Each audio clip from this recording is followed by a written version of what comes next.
कूचाए यार में मैंने जो जबीं साई की, उसके अब्बा ने मेरी खूब पजीराई की। मैं तो समझा था कि वो शख्स मसीहा होगा, उसने पर सिर्फ मेरी तारा मसीहाई की।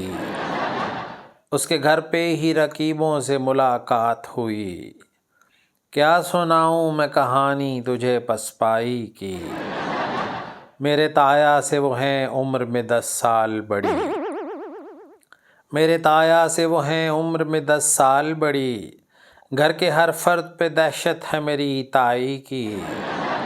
सर खुजाते जो रहे नाखुन तदबीर से हम, फिर ज़रूरत न रही हमको किसी नाई की।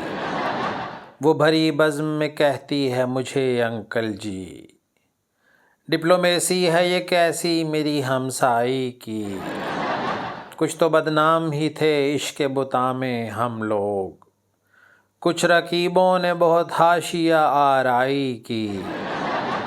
रात हुजरे में इलाके की पुलिस घुस आई, रात हुजरे में इलाके की पुलिस घुस आई। बात तो सच है मगर बात है रुसवाई की।